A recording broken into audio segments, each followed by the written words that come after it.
नमस्कार, मैं हूं अमित पाले। सुबह के 9 बजने जा रहे हैं और बड़ी खबरों के साथ हाजिर हैं हम। अगले 1 घंटे तक तमाम वो खबरें दिखाएंगे जिन पर पूरे दिन आपकी नजर रहने वाली है। तो सबसे पहले उस हादसे का जिक्र करते हैं जिसको लेकर पूरे दक्षिण अमेरिकी देश में हड़कंप मच गया है। खबर बोलीविया से है, जहां पर राजधानी लापास के पास एल अल्टो शहर में शुक्रवार को बोलीविया एयरफोर्स का एक हरक्यूलियस C-130 विमान भयानक हादसे का शिकार हो गया। इस हादसे में 15 लोगों की जान चली गई, 30 लोग जख्मी हो गए और बताया जा रहा है कि विमान लापास एयरपोर्ट से उड़ान भर रहा था, तभी रनवे से फिसलकर एल अल्टो शहर की ओर बढ़ गया और सड़क पर चल रहे कई वाहनों से टकरा गया। हादसे के बाद सड़क पर एयरक्राफ्ट का मलबा दिख रहा है, टूटी हुई कारें और लाशें सड़क पर बिखरी नजर आई। अभी यह साफ नहीं है कि मरने वालों के जो शव मिले हैं वो विमान में सवार थे या फिर ये हाईवे में मौजूद गाड़ियों में थे। हादसे के वक्त विमान में बोलीविया की नई करेंसी रखी हुई थी जो राजधानी लापास से दूसरे शहरों तक, बैंकों तक भेजी जा रही थी। हादसे के बाद पूरी सड़क पर नोट बिखर गए, जिन्हें उठाने के लिए लोग मौके पर जुट गए। घटनास्थल में मलबे को हटाने का काम जारी है और हादसे के बाद एयरपोर्ट अस्थायी रूप से बंद कर दिया गया है। तो तस्वीरें आप देख रहे हैं कि किस तरह से बोलीविया के लापास में एक बड़ा हादसा हुआ, जहां पर बोलीविया की राजधानी से ये कार्गो विमान, बोलीविया एयरफोर्स का हरक्यूलिस विमान, अपने साथ नई करेंसी लेकर दूसरे शहरों तक जा रहा था, बैंकों तक पहुंचाने के लिए। तभी कोई खराबी आई तकनीकी, जिसके बाद ये विमान रनवे से सीधा हाईवे पर आ गया और हाईवे पे आने के बाद वहां पर मौजूद गाड़ियों से टकरा गया। अब इस हादसे में कई लोगों की जान गई है, कुछ लोग नोट उठाने में लग गए। इसके अलावा जो तस्वीरों में आप देख रहे हैं कि लोग जान बचाने के लिए इधर उधर भाग भी रहे हैं। अब कुछ लोग इसमें घायल भी हुए हैं, जिन्हें अस्पताल ले जाया गया है। लेकिन सबसे भयानक तस्वीर आप देखिए कि यहां पर लोग दूसरों को बचाने के बजाय कई लोग यहां पर जो नोट रखे थे, जो बिखर गया था इस हादसे के बाद, उसे लूटने में भी लग गए। तो कुल मिलाकर एक ऐसी स्थिति बन गई जिसमें कई लोगों की जान जा रही थी, कई लोग यहां पर लूट कर रहे थे। और इस पूरी घटना की तस्वीर जो सामने आई है वो ये बताती है कि कई बार लोग कितने असंवेदनशील हो जाते हैं। लेकिन ये बड़ी दुर्घटना बोलीविया में हुई है, जहां पर लावास से एक विमान जो अपने साथ देश की नई करेंसी को लेकर देश के दूसरे शहरों तक पहुंचा रहा था, बैंकों तक पहुंचा रहा था, वो हादसे का शिकार हो गया। और वो जब हादसे का शिकार हुआ तो कोई खाली जगह नहीं थी, सीधे हाईवे पर जाकर गिरा और हाईवे में पहुंचने की वजह से वहां से जो ट्रैफिक मूवमेंट हो रही थी या ट्रैफिक जा रही थी, गाड़ियां जा रही थी, उनसे टकरा गया और टकराने के बाद कई लोगों की मौत हो गई, कई लोगों की जान चली गई। लेकिन जिस वक्त ये घटना हुई उस वक्त की आप तस्वीर देखिए, कई लोग यहां पर लोगों को बचाते हुए नजर आएंगे, कुछ लोग प्लेन के अंदर भागते इसलिए नजर आ रहे हैं क्योंकि अंदर जो करेंसी था वो बिखर गया और लोग नई करेंसी लूटने भी लग गए। अब देखिए यहां पर किस तरह से एक महिला नीचे आकर गिरी, क्योंकि ये लोग कोशिश कर रहे थे नोट लूटते हुए। देखिए किस तरह से नोट लूट रहे हैं, जेबों में डाल रहे हैं। और दूसरी तरफ कई लोग हैं जो अपनी मौत और जिंदगी के बीच झूल रहे हैं, जिंदगी और मौत के बीच झूल रहे हैं। उनको बचाने के लिए कोई यहां पर नजर नहीं आ रहा है। लेकिन फिलहाल ये अभी तक क्लियर नहीं हो पाया, साफ नहीं हो पाया कि ज्यादातर जो उसमें मौतें हुई हैं ये वो लोग थे जो विमान में सवार थे या फिर जो गाड़ियों में सवार थे जो इस हादसे का शिकार हुए हैं। तो संवेदनशीलता की तस्वीरें भी ये हैं कि जहां पर लोग एक तरफ मर रहे थे, 15 लोगों की मौत हुई, वहीं दूसरी तरफ कुछ लोग ऐसे आए जो करेंसी लूटने के लिए आए। उन लोगों ने मौके का फायदा उठाया और जब विमान वहां पर हाईवे पर फिसला तब लोगों ने वहां से करेंसी लूट कर वहां से चले गए।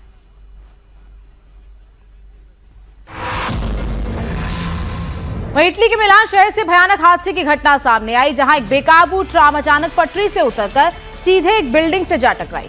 तस्वीरों में आप देख सकते हैं कि कैसे तेज रफ्तार ट्रैम आई और सामने बिल्डिंग में जा घुसी।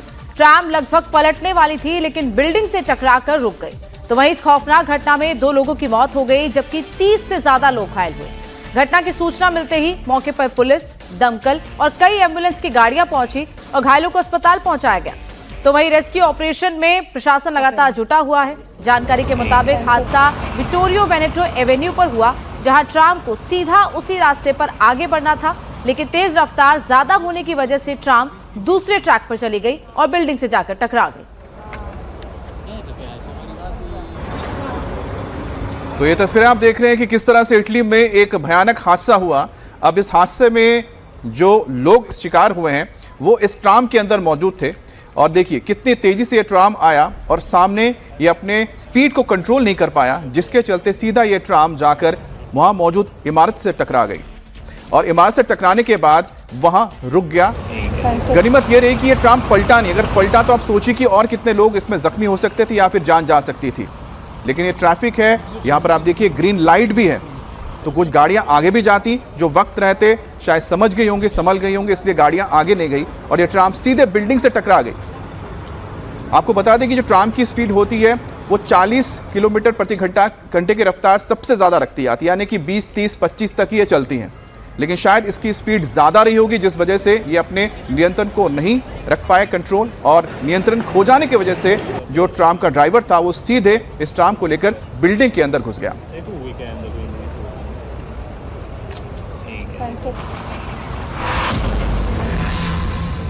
अफगानिस्तान और पाकिस्तान के बीच भीषण जंग के बीच एक बड़ी खबर आ रही है। तालिबान सरकार ने दावा किया है कि अफगानी फोर्सेस ने इस्लामाबाद समेत पाकिस्तान के कई ठिकानों पर एयर स्ट्राइक की है। इसके लिए अफगानी मीडिया ने वीडियो भी जारी किया।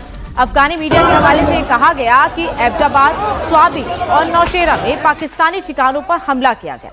इन हमलों में पाकिस्तान के एंट्री ड्रोन सिस्टम को बर्बाद कर दिया गया। इसके साथ ही तालिबान सरकार के प्रवक्ता ने कहा कि पाकिस्तान एयर स्ट्राइक करके सीज फायर तोड़ा है और अफगानी फोर्सेस ने उसका जवाब दिया। और प्रवक्ता ने कहा कि तालिबान बातचीत के लिए तैयार है, लेकिन अगर पाकिस्तान ने फिर से हमला करने की हिमाकत की तो उसका मुंह तोड़ जवाब दिया जाएगा। तो पाकिस्तान पर ड्रोन स्ट्राइक का वीडियो आप देख रहे हैं। आप सोचिए कि इसमें कौन कौन से इलाके चुने गए थे अफगानिस्तान की ओर से। इसमें एबटाबाद जो कि एक बड़ा गैरिजन है, यानी कि बेस है पाकिस्तानी आर्मी का, वहां पर हमला किया गया। इसके अलावा उसके करीब ही एक दो नौशेरा आप सोचिए एक और शहर है जहां पर हमला किया गया। ये जो सारे शहर चूज किए गए थे, चुने गए थे, ये सारे शहर जैसे स्वाबी है, ये सब आर्मी के बड़े बेसेस हैं। तो आर्मी के बेसिस को निशाना बनाकर ये हमले किए गए हैं। और अब देखिए कि निशाना भी कितना सटीक लगाया जा रहा है। और वहां पर अगर पाकिस्तान की सेना है और पाकिस्तान की सेना के आखिरकार वो एंटी ड्रोन सिस्टम कहां है, वो रडार कहां पर है जो पाकिस्तान ने चीन से खरीदे हैं? क्या एक भी रडार और एक भी उसका anti drone system in drones को रोक नहीं पाया या उनको टारगेट को देख नहीं पाया, तलाश नहीं पाया? और अफगानिस्तान सोचिए, तालिबान जिसे माना जाता है कि वो मध्यकालीन युग से आते हैं, उनकी लड़ाई की जो तकनीक है वो बहुत पुरानी है, उसके बावजूद उन्होंने पाकिस्तान जैसे इतने बड़े देश के ऊपर हमला करके, ड्रोन से हमला करके, एबटाबाद में हमला करके बता दिया कि उनको कितने घातक हो सकते हैं। बड़ी खबर, अफगानी और पाक फोर्सेस के बीच झड़प हुई है। डूरंड लाइन पर 13वां जिले में फायरिंग और पख्तिका सूबे के 13वां जिले में दोनों की भिड़ंत। सुबह 3 बजे से दोनों तरफ से लगातार हमले हो रहे हैं।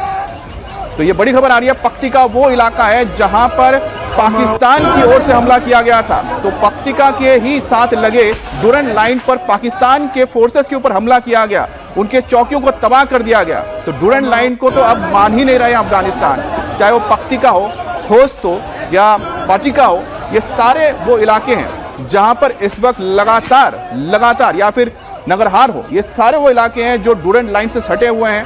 और पाकिस्तान के सरहदी इलाकों से लगे हुए खैबर पख्तूनख्वा से नीचे की तरफ जब आते हैं बलूचिस्तान की तरफ, ये पूरा इलाका इस वक्त अफगानिस्तान के लड़ाकों के कब्जे में नजर आता है, क्योंकि जब चाह रहे हैं तब वो हमला कर रहे हैं। तो वही अफगानिस्तान पाकिस्तान जंग के बीच एक बड़ी खबर आ रही है। अफगानिस्तान ने फिर से पाक मिलिट्री बेस को निशाना बनाया है। पाकिस्तान में कई जगहों पर ड्रोन से हमले किए गए। खैबर पख्तून के मिरान शाह और स्पिनवाम में अटैक अफगान फोर्सेस ने किया। वहीं ऑपरेशन रद अल जंग भी शुरू कर दिया गया। तो लगातार अटैक इस वक्त अफगानिस्तान की तरफ से पाकिस्तान पर किए जा रहे हैं। ये भी बताया जा रहा है कि पाकिस्तान के फौजी वहां से अपनी चौकियां छोड़कर भाग रहे हैं। पाकिस्तान ने एक बार अटैक किया, लेकिन अब जो अफगानिस्तान है उसकी तरफ से लगातार अब रिटेलिएशन चल रहा है। लगातार अब पाकिस्तान की चौकियों को निशाना बनाया जा रहा है। कई ऐसे इलाकों को निशाना बनाया जा रहा है जहां पर मिलिट्री बेसेस हैं, जहां पर उनकी चौकियां बनाई गई हैं। और ऐसे में बड़ा नुकसान इस वक्त पाकिस्तान की फौज को उठाना पड़ रहा है। तो एक बार अफगानिस्तान पर हमला किया, लेकिन उसका जवाब अफगानिस्तान की तरफ से एक के बाद एक कई मिलिट्री बेसेस को टारगेट करके दिया जा रहा है। और ये तस्वीरें आप देखिए किस तरह से जो अफगानिस्तान के लड़ाके हैं, ये तालिबानी फोर्सेस हैं या तालिबानी लड़ाके कहेंगे, जो इस वक्त आपको वर्दी में नजर आ रहे हैं और यहाँ पर जश्न मनाते हुए नजर आ रहे हैं। अब इनके कई सारे अलग अलग टुकड़ियां हैं और इसमें स्पेशल फोर्सेस जिसमें खालिद बिन वलीद जो एक फोर्स है उसके भी जवान यहां पर नजर आ रहे हैं। आप देखिए कि मैरून इन्होंने कैप पहना हुआ है और ये स्पेशल फोर्सेस मानी जाती है, अफगान तालिबान के लड़ाके हैं और इनका काम होता है कि ये टुकड़ियों में जाते हैं और यही हमला कर रहे हैं, पाकिस्तानी पोस्ट पर जाकर उन पर कब्जा करते हैं, मारते हैं, फिर वापस आते हैं और जश्न मनाते हैं। और बड़ी खबर अफगानिस्तान से है, जहां ड्रोन हमलों की आशंका को देखते हुए पाकिस्तान सरकार ने पूरे देश में ड्रोन उड़ाने पर रोक लगा दी है। अब पूरे पाकिस्तान में कोई भी सिविलियन ड्रोन एक्टिविटी नहीं की जा सकेगी। पाकिस्तान के गृह मंत्रालय ने एक आदेश जारी करके प्राइवेट और कमर्शियल दोनों तरह की ड्रोन एक्टिविटी पर रोक लगा दी है। अफगानिस्तान का दावा है कि उसने इस्लामाबाद में मिलिट्री कैंप पर ड्रोन से हमला किया और उसके बाद यह फैसला लिया गया है। लेकिन आप सोचिए कि अफगानिस्तान के पास इतने आधुनिक ड्रोन तो हो नहीं सकते कि वो सरहद से इस्लामाबाद तक वो पहुंचा दे। इसका मतलब यह है कि पाकिस्तान के अंदर ही अफगानिस्तान के लड़ाके बैठे हुए हैं और जब चाहे हमला कर रहे हैं।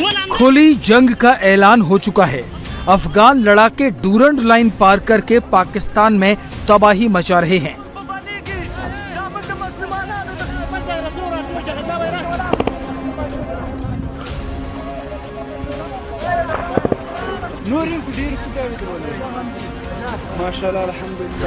वहीं शहबाज शरीफ से लेकर आसिम मुनीर तक के होश उड़े हुए हैं।